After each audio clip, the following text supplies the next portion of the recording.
Sebagian dari teman-teman kita masih ada di Solo. Ya, memang Solo dekat ya dengan Semarang. Sekarang cuma 1 jam, maksimal 1,5 jam sudah sampai di Solo. Sehingga kalau weekend seperti ini, orang Solo ke Semarang, orang Semarang ke Solo. Ya, luar biasa. Dan kesempatan yang baik buat teman-teman kita, ya, mereka menginap di Solo karena menghadiri pernikahan Stephen dan Priscilla, ya. Tapi jangan khawatir kalau saudara tidak sempat ke Solo atau memang tidak diundang, ya, enggak dibedain Bapak Ibu, ya. Cuman memang terbatas, ya, sehingga tidak semua bisa diundang. Tapi keluarga Pak Mul Bu Mul, ya, mau mengadakan acara di Semarang nanti, ya, tunggu aja. Ya, keluarga ini sebetulnya keluarga yang sangat memperhatikan, ya. Jadi tetangga-tetangga baik, ya, kemudian dengan teman-teman baik, dengan gereja dan jemaat baik, sehingga responnya sebetulnya jauh melampaui apa yang diharapkan. Sehingga dalam acara kemarin hampir semua orang yang datang ya memiliki respect yang baik terhadap keluarga ini, ya. Dan berbahagialah mereka yang kenal dengan keluarga ini.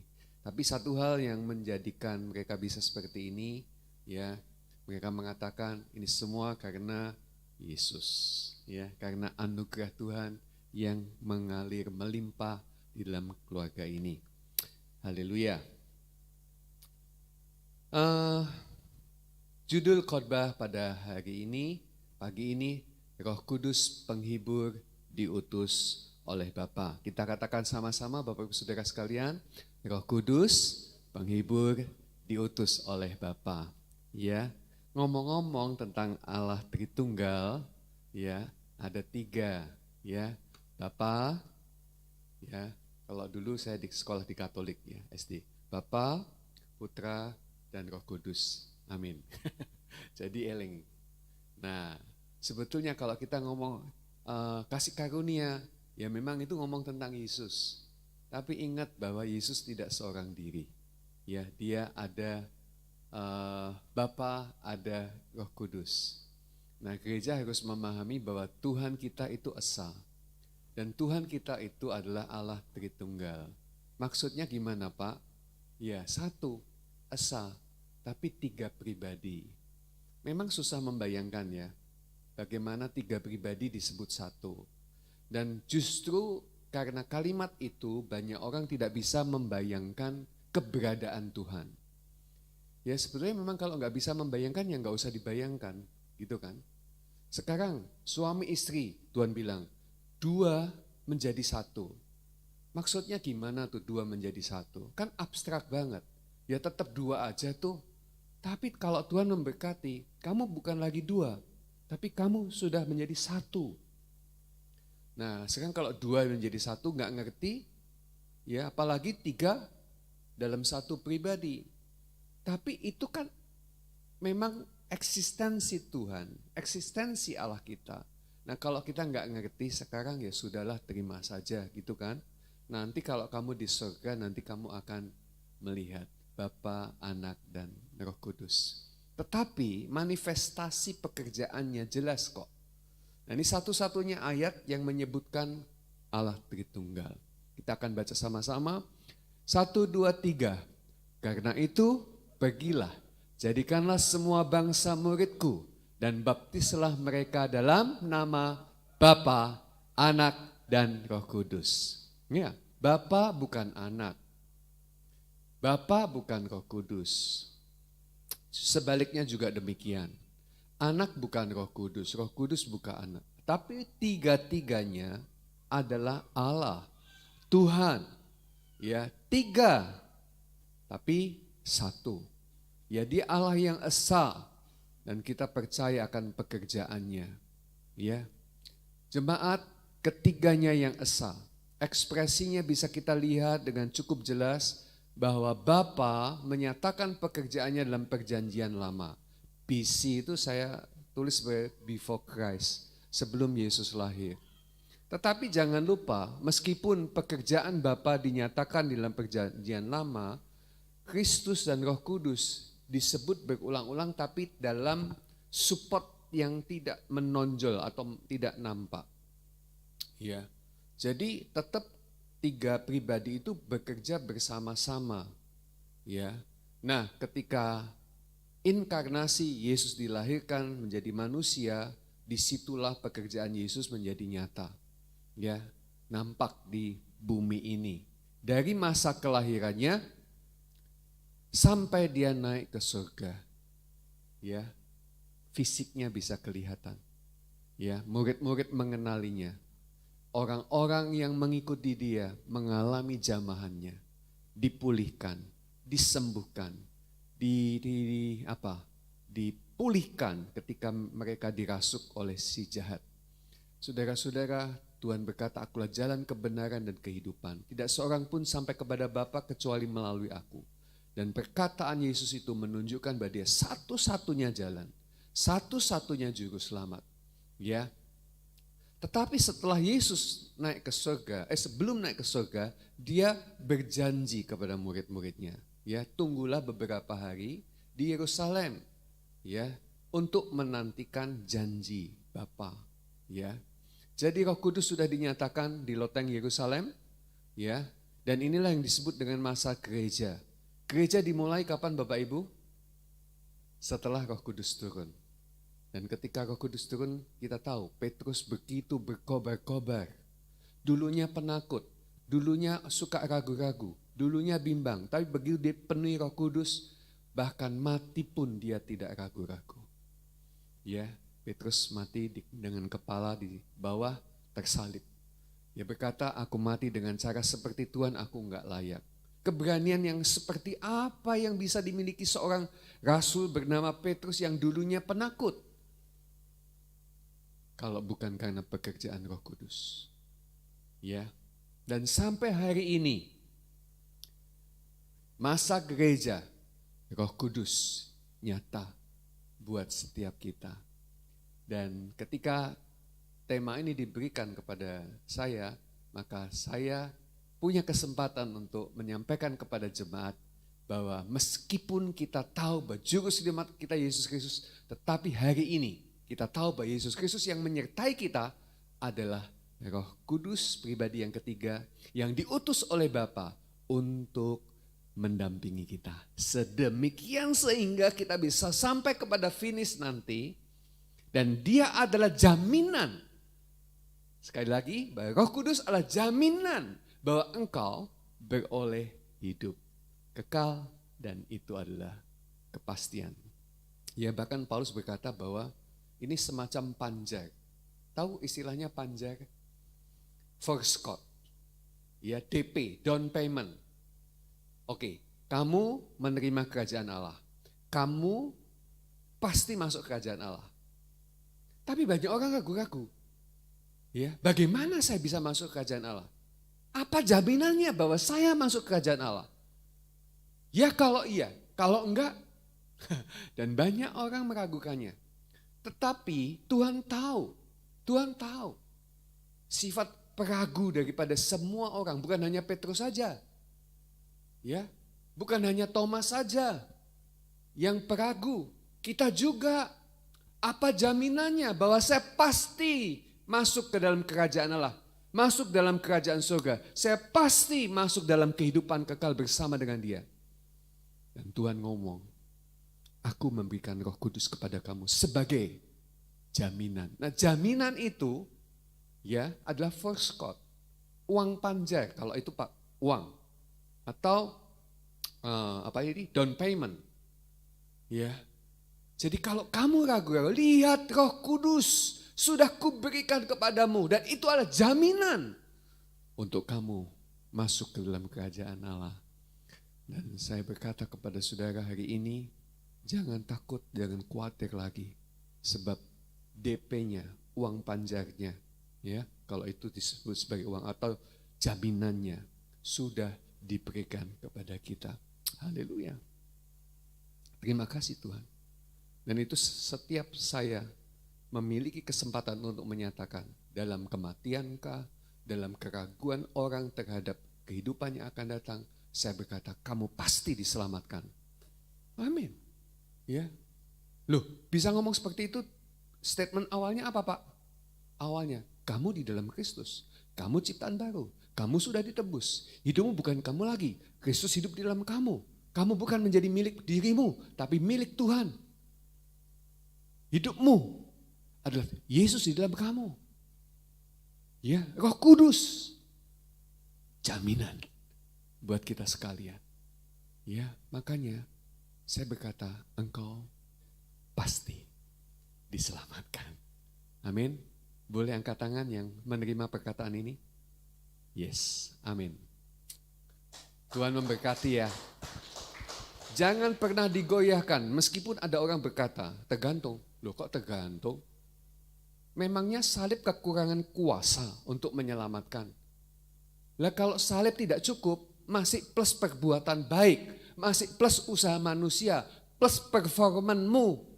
Apakah engkau cukup melayani? Apakah engkau cukup berdoa? Apakah engkau cukup memberikan persembahan? Apakah engkau cukup untuk menjaga kekudusan?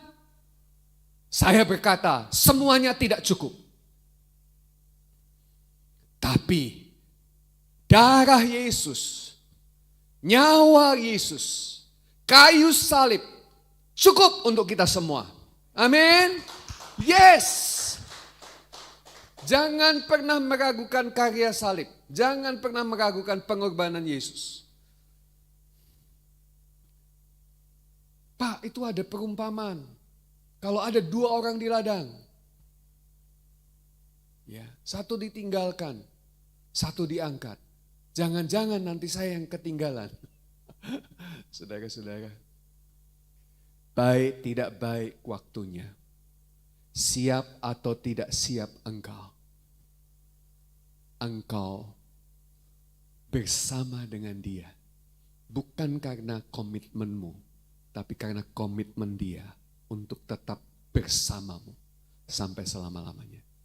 Dan itu jaminan yang sudah di atas jaminan apapun juga. Dan yang jamin bukan saya. Saya aja perlu jaminan itu. Tuhan sendiri menjamin. Oke. Bapak, Ibu, dan saudara sekalian, mari kita mulai dengan Yohanes 14 ayat 16 ini. Aku akan minta, kata Yesus ya, aku, Yesus, akan minta kepada Bapa. Lihat ini di ayat ini ada Tritunggal kan? Aku siapa? Yesus. Akan minta kepada Bapa. Jelas, pribadi yang lain, bukan pribadi diri sendiri. Ya. Dan ia akan memberikan kepadamu seorang penolong yang lain. Ya, seorang penolong yang lain ini pribadi yang mana? Bukan Bapa, bukan Yesus, bukan anak. Roh Kudus. Supaya ia menyertai kamu selama-lamanya. Ya. Tuhan bilang ya bahwa anak yang dikandung Maria itu akan dinamai Yesus. Immanuel. Yang artinya adalah Tuhan menyertai kita. Loh, kok Yesus mati? Ya kan? Murid-muridnya bingung. Tak pikir Yesus itu akan hidup selama-lamanya dan menyertai kita. Kok mati? Mereka sedih. Dia mempertanyakan tentang janji itu. Tapi sebelum itu, Yesus ngomong. Dan walaupun sudah ngomong seperti ini, mereka ingat gak? Lupa loh. Lupa. Kalau mereka ingat ini, mereka gak akan pernah ketakutan. Bersembunyi. Tenang, Yesus mati, nggak apa-apa, nanti juga bangkit. Ya, Yesus sudah selesai nih pelayanannya, nggak apa-apa, nanti kan akan dikirim utusan yang lain untuk menyertai kita. Tapi karena mereka lupa, mereka takut. Kita bisa lupa juga ya. Makanya saya akan terus mengulang mengingatkan. Pak Vincent mengingatkan, komsel-komsel, Ya, rajinnya mengingatkan kalau ada yang lupa. Bukan hanya lupa, tapi lemah. Ya, ketika kita menjadi lemah, kadang-kadang kita lupa. Ya, karena lupa, lemah juga. Ya, repot. Jadi saudara-saudara harus terus-menerus diingatkan. Ya, diulang-ulang. Saya sama istri saya seringkali mengingatkan saya. Kan dia penolong saya. Ya. Tapi kalau dia lupa, ya saya yang mengingatkan. Kalau dua-duanya lupa, nah nanti Pak Vincent mengingatkan saya sama Bu Foni. Ya. Loh kan dia gembala kita, gembala saya juga kan. Ya, Pak Jolali ya, mengingatkan saya, Pak. Ayo saling mengingatkan. Ya. Ayat selanjutnya. Yohanes 14 ayat 26. Baca sama-sama yuk. 1, 2, 3. Tetapi penghibur, yaitu Roh Kudus, yang akan diutus oleh Bapa dalam namaku. Sekali lagi. Allah Tritunggal. Roh Kudus. Bapa. Diutus Bapa dalam namaku. Nama siapa? Yesus. Ya, ini Allah Tritunggal lagi. Dialah yang akan mengajarkan segala sesuatu kepadamu dan akan mengingatkan kamu akan semua yang telah kukatakan kepadamu. Roh Kudus. Saudara-saudara, ini hal yang sangat indah. Ya, ini adalah pekerjaan Roh Kudus ya. Tugas Roh Kudus. Satu lagi. Yohanes 15 ayat 26. 1, 2, 3. Jikalau penghibur yang akan kuutus dari Bapa datang, yaitu Roh kebenaran, keluar dari Bapa, ia akan bersaksi tentang aku. Sekali lagi ayat ini juga menyatakan Tritunggal.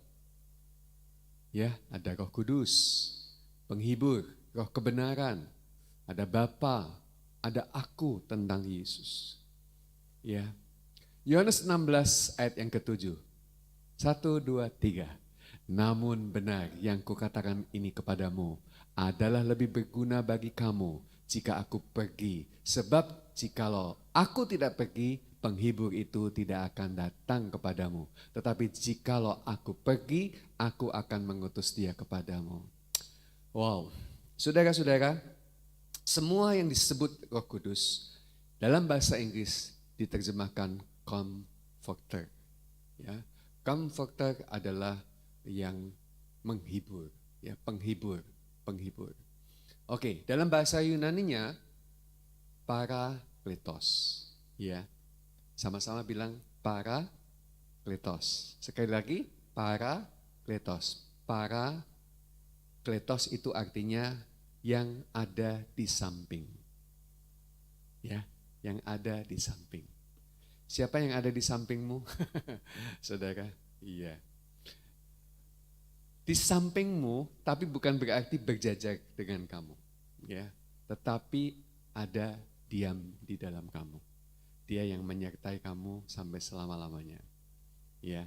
Tapi di samping dalam arti dia sebagai penolong dan dia sebagai penghibur. Dua hal itu aja, ya. Jadi arti dari parakletos adalah membantu atau menolong. Memberikan kekuatan ilahi, memampukan saat menghadapi pencobaan. Ya, jadi kita ini manusia yang biasa. Karena Roh Kudus ada mendampingi kita, bersama dengan kita, diam di dalam kita, maka kita memiliki hal yang luar biasa. Pribadi yang luar biasa. Bukan oleh kita, tetapi oleh Roh-Ku, kata Tuhan. Bukan karena kuat dan gagah kita, tapi karena Tuhan. Jadi kemampuan ilahi itu bukan kemampuan kita. Ya. Dan saat-saat kita dalam situasi yang sulit, ya, kekuatan itu menjadi nyata. Misalnya contoh, siapa sih yang siap mati dan mati dengan cara menderita? Misalnya seperti itu ya. Tapi cek para syahid, para martir, para rasul, ya, hampir semuanya mati karena aniaya. Ya. Yang enggak mati karena aniaya itu cuma Yohanes saja.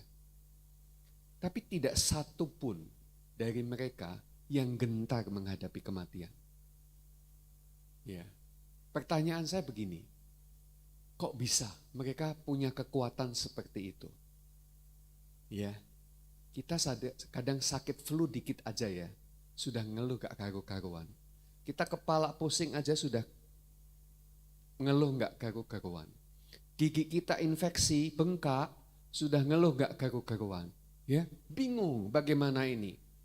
Tapi namanya aniaya, maut, aduh, itu berat. Tidak, kalau bukan karena kekuatan Roh Kudus, orang mungkin lebih memilih menyangkal Yesus. Tapi Tuhan tidak mengizinkan itu. Ya, makanya dia bilang, aku menyertai kamu. Aku yang memberikan kekuatan kepadamu.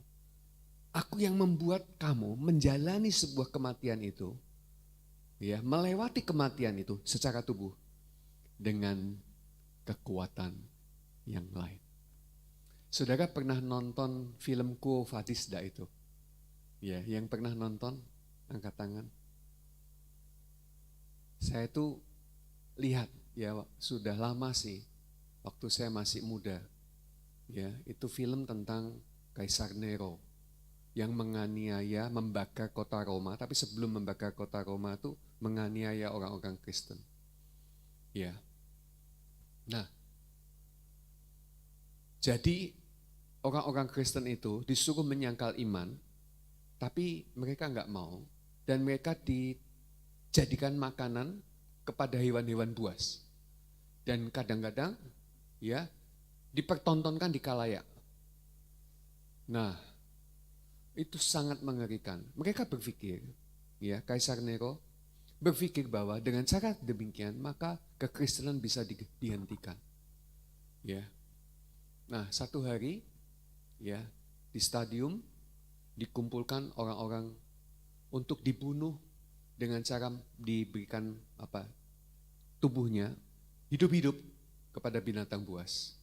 Dan waktu itu Petrus nggak tahan. Dan itu sebabnya dia melarikan diri. Tetapi pada waktu dia keluar ya kota Roma, Tuhan mencegat dia. Ya. Ada sinar yang terang dan kemudian dari terang itu ada suara, Quo Vadis Domine. Dan artinya itu adalah mau kemanakah Tuanku. Waktu itu dia sadar bahwa itu Tuhan yang dia kenal, yang sudah mati buat dia. Dia tersungkur dan dia berkata, tidak Tuhan, aku mau kembali ke kota Roma. Dan waktu itulah dia kembali dan masuk ke dalam stadium untuk berkhotbah kali yang terakhir. Dan kemudian Kaisar Nero berkata, tangkap, dan kemudian ditangkap. Pada waktu itu disaksikan bagaimana orang Kristen dianiaya, ada yang dibakar, ada yang dimakan jadikan makanan hewan. Tetapi yang luar biasa, ya, sampai Kaisar Nero dari podium tempat singgasananya dia turun melihat keliling di mana orang-orang Kristen mati, dan sebelum mati mereka menyanyikan lagu-lagu pujian bagi Tuhan. Ya. Dan ketika mereka mati, semua wajahnya, ininya, mulutnya tersenyum. Dan Kaisar Nero ngamuk. Ngamuknya kalau pakai bahasa Jawa itu seperti ini. Iki wong Kristen edan kabeh. Mati kayak ngene loh. Guyu sean. Iki kan kalau Kaisar Nero wong Jawa ya. Tapi begitu filmnya memang. Dan saya menyaksikan iman yang luar biasa. Makanya saya berani memastikan ya, hari ini gereja tidak akan pernah gentar dengan penganiayaan. Jangan anggap penganiayaan bagian daripada di luar kasih karunia. Justru Paulus berkata bahwa adalah sebuah kehormatan, kepercayaan dan kasih karunia. Kalau aku menderita karena nama Kristus. Keren Bapak Ibu. Kamu dibenci di mana-mana, tapi ketahuilah, aku lebih dulu dibenci. Saudara, hari ini di Indonesia ngomong agama lain, gambar nabi lain bisa dianggap penistaan. Dunia memang kejam banget Bapak Ibu. Ya. Tapi tidak adilnya kalau mereka melakukan itu kepada kita, itu dianggap kebiasaan, lumrah. Memang keadilan hanya milik Tuhan. Mereka sebetulnya hanya penegak-penegak saja, tapi penegak tidak bisa tegak kalau dia tidak berdiri di atas kebenaran dari Tuhan. Kita pahamlah Bapak Ibu. Iya kan? Jadi kita mesti nerimo nih. Tapi jangan kecil hati. Ya, kalimat yang sangat terkenal Gusti ora sare. Ya. Ada yang mempopulerkan kan, kalian tahu? Tuhan kita hidup. Dia tidak pernah membiarkan kita buat kalah-kalahan. Kamu pasti akan melihat kemuliaan Tuhan. Karena Tuhan sudah menang. Kematian bukan kekalahan.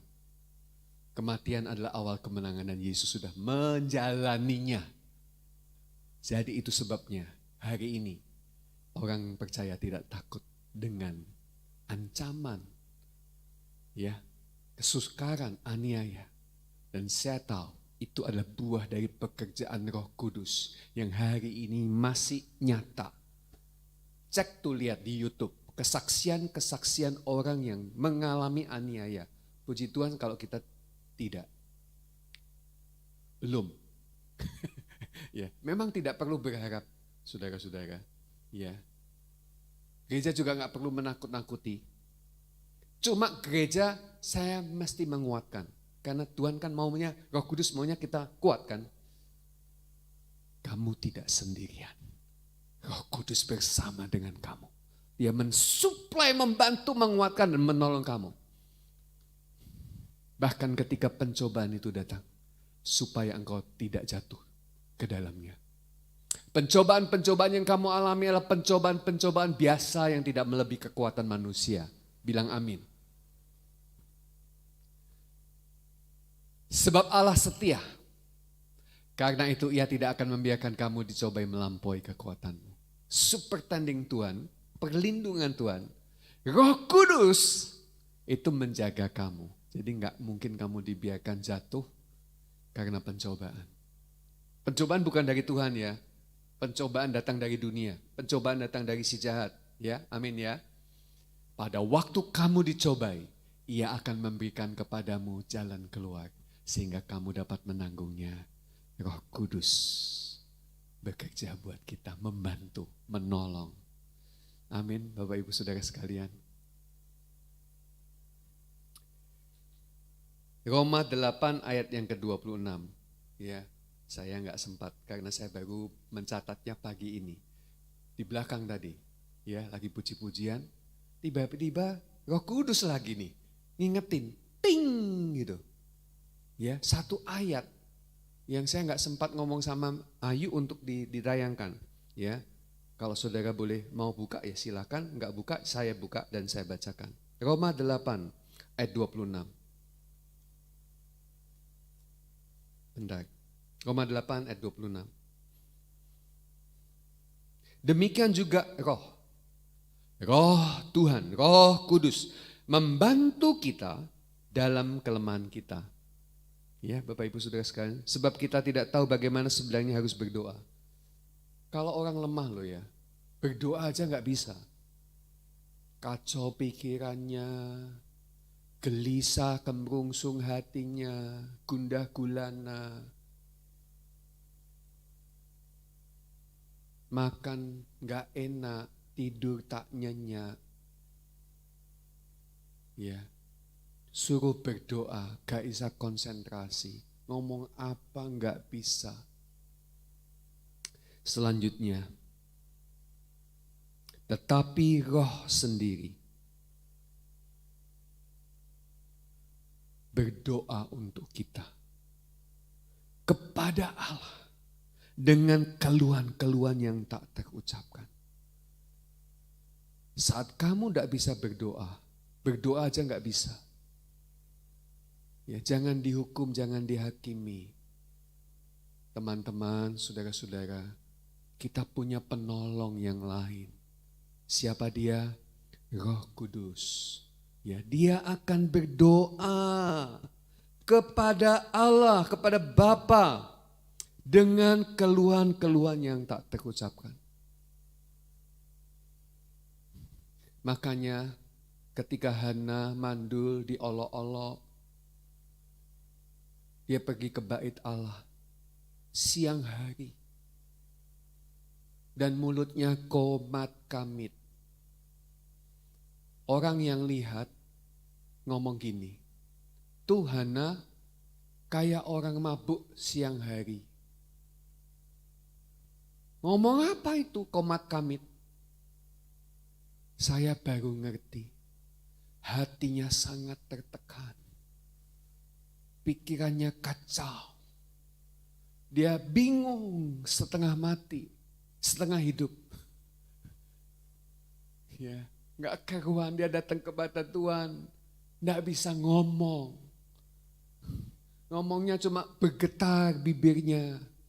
Orang bilang komat kamit, seperti orang mabuk. Nggak tahu gayanya seperti apa ya orang mabuk itu. Lalu dia bilang, nggak mungkin orang minum anggur pada siang seperti ini. Ini hatiku lagi susah. Tapi Tuhan mendengar doa yang komat kamit. Dan itu saya refleksi hari ini. Itu doa seperti kalau saya yang ngalami kayak gitu. Mungkin juga kamu. Dan kalau kamu berdoa komat kamit itu pakai bahasa roh. Ya, oh kalamasyatanan kalamatanani kalamasyatagalamasang. Saudara nggak ngerti, nggak mudeng kan? Saya juga nggak mudeng ngomong apa. Tapi Roh membantu kita dalam kelemahan kita untuk berdoa kepada Bapa dengan keluhan-keluhan yang tidak terucapkan. Roh Kudus membantu kalian, menolong kalian, pakai itu.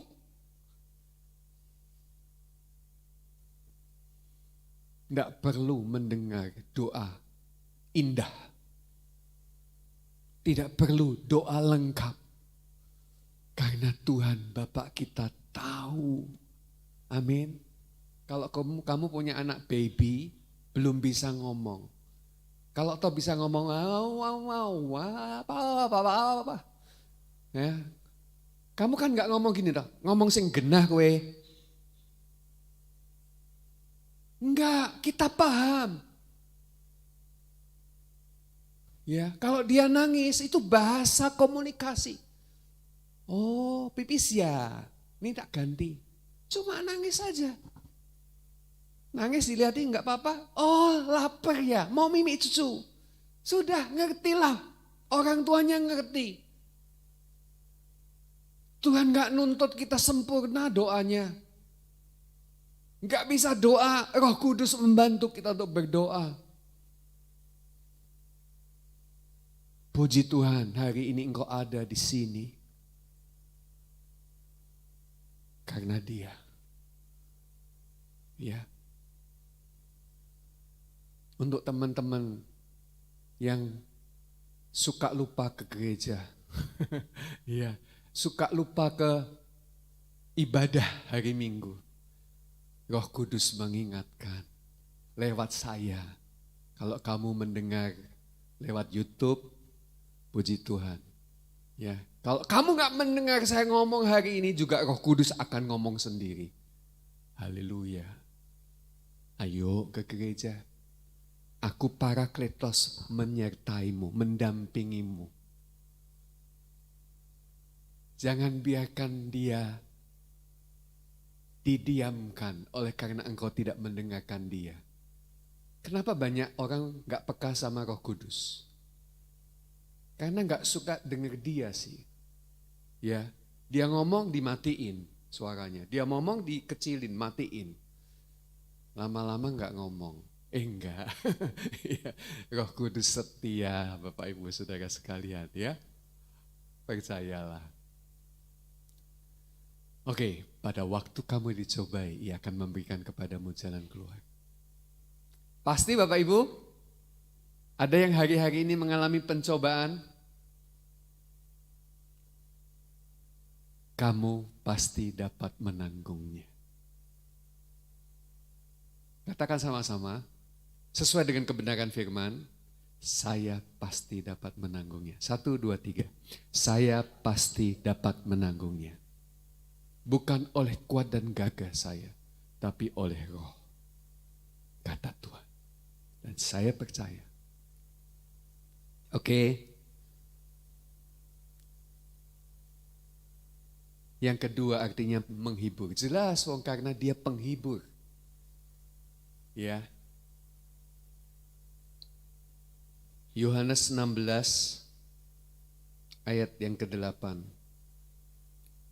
Kelihatannya harus mengulang dari atas. Iya. Sebentar, Yohanes 16, saya bacakan aja Bapak Ibu. Ayatnya ada di atas. Daripada saya scroll, lebih baik langsung saya baca dari Alkitab saya. Yohanes yang ke-16. Ayat yang ke-7 kan tadi kita sudah baca. Namun benar yang kukatakan kepadamu ini adalah lebih berguna bagi kamu jika aku pergi, sebab jikalau aku tidak pergi, penghibur tidak akan datang kepadamu. Tetapi jikalau aku pergi, aku akan mengutus dia kepadamu. Ayat 8. Dan kalau Roh Kudus datang, kalau Ia datang, Roh Kudus akan menginsyafkan dunia akan dosa. Dunia, bukan kamu, anak-anak kerajaan. Jadi kalau ayat ini dipakai oleh pendeta untuk mengatakan Roh Kudus selalu menyelidiki hatimu. Ya. Menempelak engkau jika engkau salah. Wah, menempelak. Ya. Bukan itu. Kamu tadi pagi harus salah, baru saja melakukan kesalahan. Ayo, kesalahan apa? Ngaku. Ya. Tolong periksa diri, periksa hati. Sebelum mengambil perjamuan kudus, apakah engkau layak? Kalau engkau tidak layak, minta pengudusan, minta penyucian, ngaku dosa. Ya saudara, dulu waktu zaman saya masih belum mengerti kasih karunia, ya ikut aja. Ya, saudara-saudara.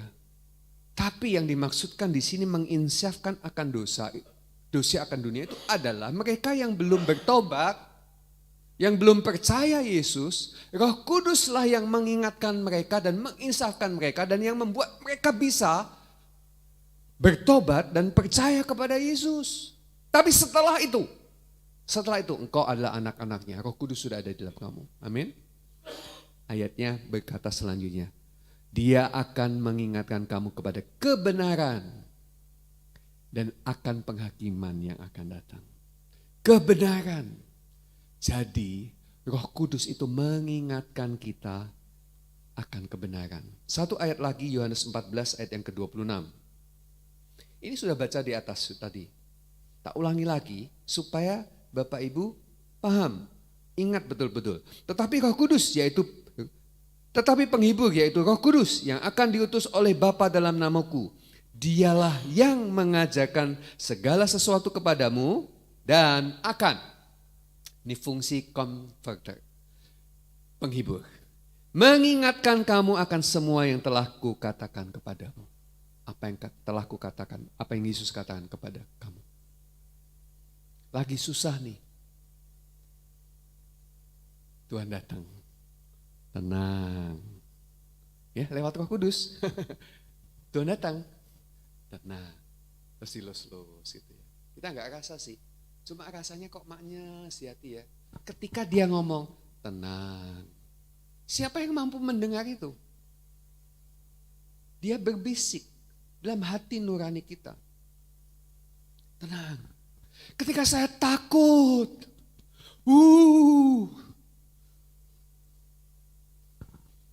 Roh Kudus mengingatkan apa yang Yesus katakan. Jangan takut. Nyas. Saya itu penakut loh Bapak Ibu. Ketika saya takut, apalagi tengah malam, tengah gelap, saya panggil nama papa saya. Kalau papa saya datang mendekat, entah itu duduk atau dia tidur di sebelah saya, baru saya tenang. Apalagi kalau dia ngomong, nggak usah takut, papamu di sini. Ya ampun, itu tidur langsung les. Itu waktu anak-anak. Kenapa saya penakut? Karena saya punya mbak, ya, ART. Sekarang kan ART ya, asisten rumah tangga.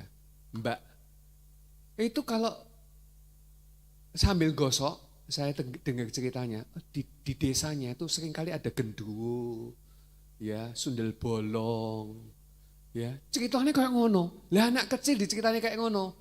Girap-girap, tahu girap-girap? Kalau malam itu mimpi jelek. Nah kalau sudah mimpi jelek, ya, ngomiang, papa saya datang, saya cekelan sama dia, saya pegang sama dia. Pi, takut pi. Takut, apa? Takut apa? Dia mudeng, hanya bilang, enggak usah takut, aku di sini. Tak doain ya, nah itu saya senang. Tak doain ya, dia doa untuk saya. Luar biasa. Roh Kudus tuh ya kayak gitu loh. Ya. Saya tuh kemarin dengar cerita bagus. Ya. Ya, ada seorang naik pesawat. Ya. Kalau biasanya naik pesawat ada bacaan doa ya, menurut agama masing-masing. Nah, dia nggak ikut itu karena dia sudah punya doa sendiri, ya. Tapi setelah di ketinggian yang stabil, ya, dan saatnya sebetulnya pilot itu sudah bisa lepas kendali dan autopilot, ya, by program ya, itu tenang, dah jalannya datar gitu aja terus. Tapi satu kali pesawat yang dia naik ini mengalami turbulensi, masuk ruang hampa, cuaca tidak bagus sehingga wah, goyang-goyang. Tapi goyang-goyangnya kali ini dia bilang sangat parah. Sehingga semua orang itu sampai berdoa. Ya teriak-teriak. Ya ada yang pegangan, ya sama sebelahnya pegangan kursi. Ya semua pada tegang. Pramugari menenangkan, tenang. Kita akan melewati ini semua dengan baik. Tapi di sebelah sana ada dua anak. Ya, dua anak, dia ceritakan. Dua anak tuh bilang gini, ngeng, gitu. Jadi waktu naik turun itu dia teriak-teriak gitu, ngeng. Dipikir mainan mobil-mobilan itu loh saudara. Ya, mereka tuh menikmati. Yang lain tegang ya, mungkin ada yang keringetan, takut, piye gitu kan. Karena goncangan itu sangat dahsyat. Sementara dua anak itu malah kayak main mobil-mobilan, ngeng, ngeng gitu lah, menikmati. Setelah melewati ruang hampa itu, melewati turbulensi kan pesawat kembali tenang. Dua anak itu komentarnya lucu sekali. Loh kok wes bar gitu. Tahu nggak? Dia tuh nggak ngerti bahaya. Bahagianya kita tuh kan kalau gitu loh. Ada dalam bahaya tapi nggak ngerti bahaya. Nah itu tenang. Tapi maksudnya bukan itu. Ketika Roh Kudus menolong kita, ya menghibur kita, mengingatkan kita tuh tahu, kita tuh sadar ini keadaan yang bahaya. Bukan nggak tahu. Ya, mungkin nggak ya? Kalau kita tahu tetap bisa mainan seperti dua anak itu. Ngeng. Ya, nggak mungkin ya. Batek ya wes bahasa roh aja. Ya kan? Bahasa roh, berdoa dengan keluhan yang tak terucapkan. Nggak ngerti apa yang bakal terjadi. Tapi saya tahu Tuhan menyertai. Sehingga tidak ada sesuatu yang buruk terjadi. Tapi memang kisah ini bisa menjadi ilustrasi buat kita ya. Kalau Roh Kudus menolong kita, ketahuilah. Ya, kita tahu, kita sadar akan bahaya, tapi kita tidak takut akan bahaya. Karena Dia bersama dengan kita. Bahwa Tuhan ngomong, ya, dalam lembah kekelaman sekalipun. Daud ngomong, dalam lembah kekelaman sekalipun, aku tidak takut sebab gadamu dan tongkatmu menghibur aku. Roh Kudus.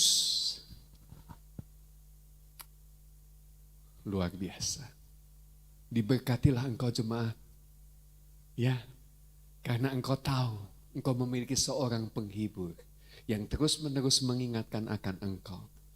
Ketika mungkin engkau lagi mengeluh karena kondisi keuanganmu atau kondisi kesehatanmu, ingat perkataan firman Tuhan. Roh Kudus ngomong, tenang.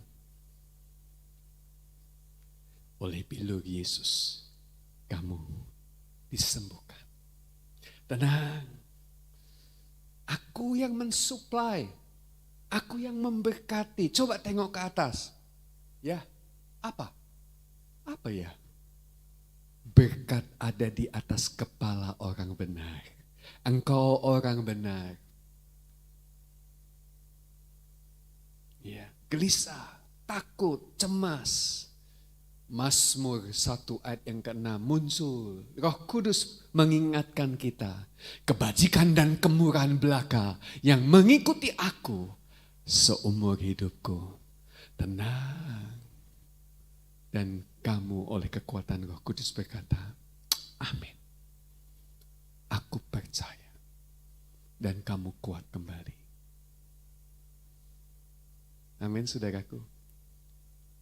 Sebelum ayat yang terakhir, boleh nggak saya testimoni ini kesaksian, ada gambarnya, ada fotonya, ayo bisa tolong tampilkan. Oh langsung bisa, gambarnya barusan tadi pagi. Oh ini, ya wis testimoni ya. Kamu tahu enggak ini foto apa? Hah? Lubang kunci? Iya. Tahu ceritanya? Belum. Nah ini saya cerita. Habis lebaran, istri saya bilang sama saya, ini kunci laci. Kuncinya hilang. Ya, jujur kamar saya terbuka. Kami punya ART juga, tapi kami selalu ngomong di depan, kami butuh orang yang jujur. Kalau kamu ada kesulitan, ada kesukaran, ngomong. Saya pasti akan memperhatikan. Tapi di sini, di rumah ini, tidak diizinkan bohong. Tidak diizinkan untuk mencuri. Tidak diizinkan, pokoknya diberitahukan. Saya tahu bahwa kita dipertemukan Tuhan untuk hubungan yang baik. Saling memberkati. Dan kami suka memberkati sama ART kami di rumah. Ya. Saudara-saudara, hilang kuncinya. Ya. Tapi istri saya bilang, sebetulnya saya yang mindahin. Tapi saya mindahin kemana? Itu yang saya lupa. Sudah tak cari di atas, bawah, di selipan-selipan, di tempat lain. Gak ketemu, ya wis, tunggu. Ya karena di laci itu hanya ada satu hal yang penting, dan yang penting itu nggak setiap hari dibuka, ya sudah dibiarin aja. Nanti kan Tuhan ingatkan gitu kan. Hampir 1 bulan orang ketemu-temu. Ya, sampai 1 malam dia ngomong, piye nih Pak, ora iso buka laci ini. Pada di sini ada barang yang penting, yang bernilai juga. Ya, saudara-saudara, saya akhirnya telepon sama anaknya Pak Hindro. Ya, saya ingat nama dia aja, karena dia jualan kunci. Piye carane buka ini? Karena aku udah bisa buka lagi. Oh dibor aja Pak, itu tengahnya bolongannya itu, ya bolongan kuncinya dibor aja. Nanti kan jebol. Pinjem bornya, saya bilang aku enggak punya bornya. Oh anu aja, ngomong sama papa, bornya ada di papa. Saya telepon bapaknya, Pak Indro, Pak Indro kan jemaat kita. Ya. Lalu saya tanya Pak Indro, Pak saya ngalami kayak gini. Gampang. Dibur Pak, pinjem bur. Oh gak usah dibur. Lalu dia memberitahukan, nah ini teknik ahli kunci, saudara ya. Bukan pakai kunci palsu atau pakai apa, enggak. Jadi ini itu sebetulnya ringkih. Ya, ini loh kuncinya kayak gini. Ini kan kuncinya ini. Nah, dia bilang yang bolong ini tutuk ono pakai palu. Ini skopnya tuh kecil-kecil. Ya tutup aja palu. Wong ini murah kok. Kayak gini nih murah.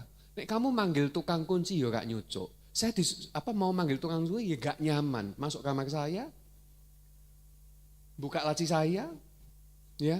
Lah aku buka dhewe tak jebol ya gak apa-apa. Carane piye jebol gitu loh. Nah, akhirnya dia bilang tutuki aja sing kenceng. Itu skopnya 4 yang kecil-kecil itu nanti akan mundur pelan-pelan. Tak tutuki Bapak Ibu. Sampai akhirnya betul-betul jebol.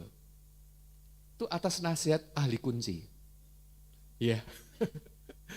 Dan akhirnya pintu ini bolong ini.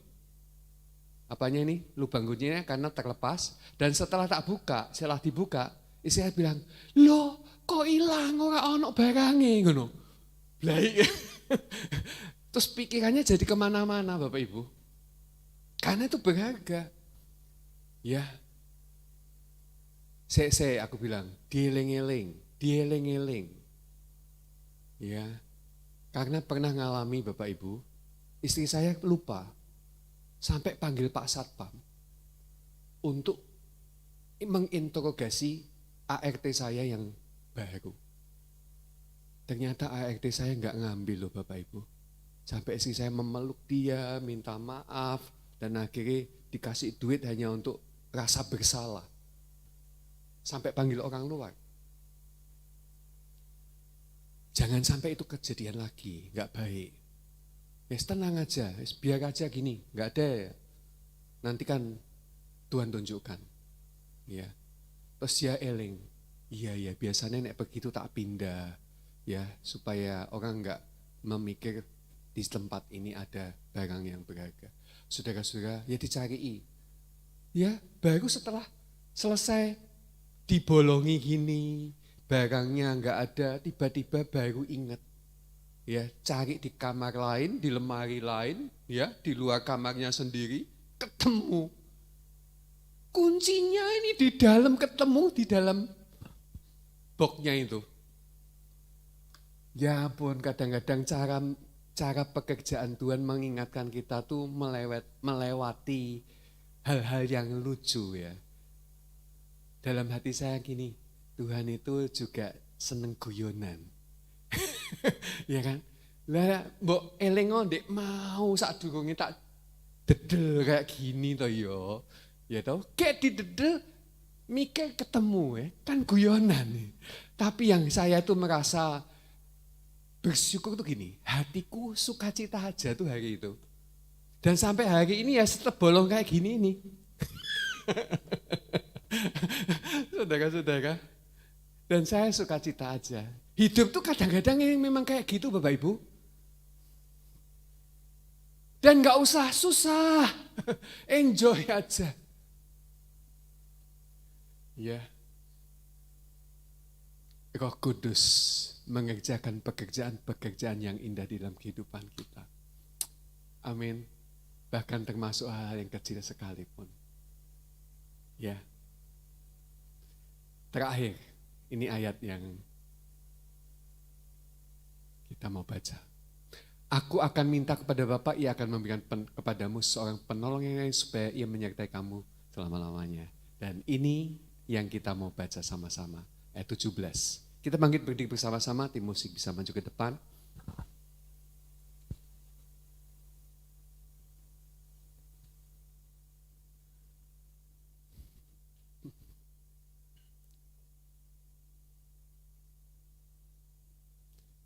Aku akan minta kepada Bapa dan ia akan memberikan kepadamu seorang penolong yang lain. Sudah, ini dikatakan sebelum Roh Kudus datang. Supaya ia menyertai kamu selama-lamanya. Katakan kalimat yang terakhir ini bersama dengan saya. 1, 2, 3. Supaya ia menyertai kamu selama-lamanya. Kata kamu ganti saya. 1, 2, 3. Supaya ia menyertai saya sampai selama-lamanya. Oh, selama-lamanya. Oke, sekarang yang berikutnya. 1, 2, 3. Roh kebenaran. Dunia tidak dapat menerima dia. Sebab dunia tidak melihat dia dan tidak mengenal dia. Tetapi kamu mengenal dia. Sebab ia menyertai kamu. Dan akan diam di dalam kamu. Kata kamu diganti dengan namamu masing-masing. Ayo. Sebab Roh Kudus menyertai Yakub. Dan ia, Roh Kudus akan diam di dalam Yakub. Amin. Beri kemuliaan bagi Tuhan. Roh Kudus diam di dalam kamu. Dia menyertai kamu. Sampai selama-lamanya. Dia tidak akan pernah meninggalkan kamu. Sedetik pun, sesaat pun, sekejap pun. Serius. Apalagi berkejap-kejap. Ya. Saudara tahu sekejap? Kalau saudara mengejapkan mata, kan gini. Sekejap. Kalau berkejap-kejap, sekejap saja. Sekejap saja. Tuhan tidak pernah lalai untuk menyertai kita. Dia setia. Dia ada bersama dengan kita. Terimalah. Kita nyanyikan lagu Roh Kudus ada di sini. Ya. Terima kasih Pak Vincent. Roh Kudus ada di sini itu. Atau yang gimana? Bisa? Ya, ayo. Dibantu ya. Oh ini. Ya.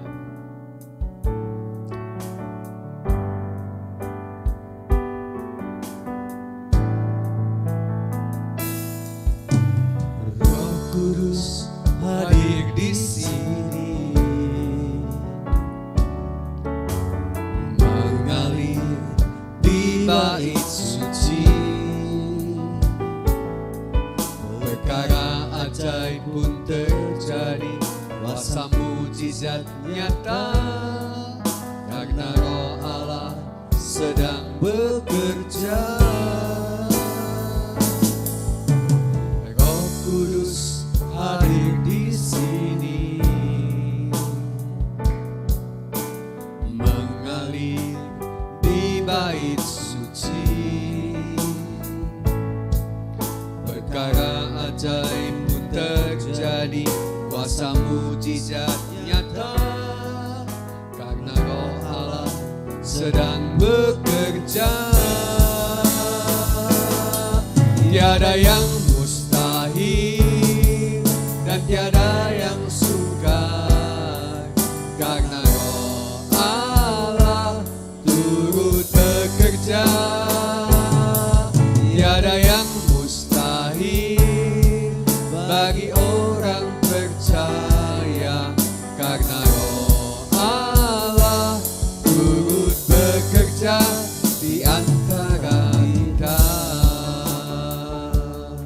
Saudaraku, Roh Allah bekerja di antara kita. Dia adalah sumber berkat, sumber kehidupan. Dia adalah sumber mujizat. Dia sumber kuasa adikodrati. Engkau menjalani hidup gak biasa-biasa saja. Engkau menjalani hidup dengan cara yang luar biasa. Sebab apa? Sebab Roh Kudus ada bersama dengan kita. Tiada yang mustahil dan tiada yang sukar, karena Roh Allah turut bekerja. Tiada yang mustahil bagi orang percaya, karena Roh Allah turut bekerja di antara kita. Karena Roh Allah turut bekerja, karena Roh Allah, karena Roh Allah, karena Roh Kudus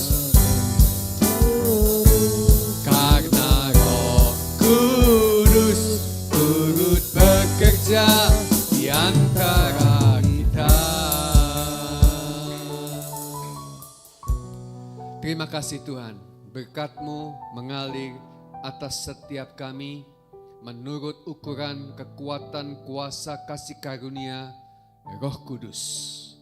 Dan janji-Mu ya dan amin, Tuhan mengerjakan pekerjaan ini dalam setiap kami, sedemikian kami menjalani hidup ini dengan cara adikodrati, dengan cara yang ilahi.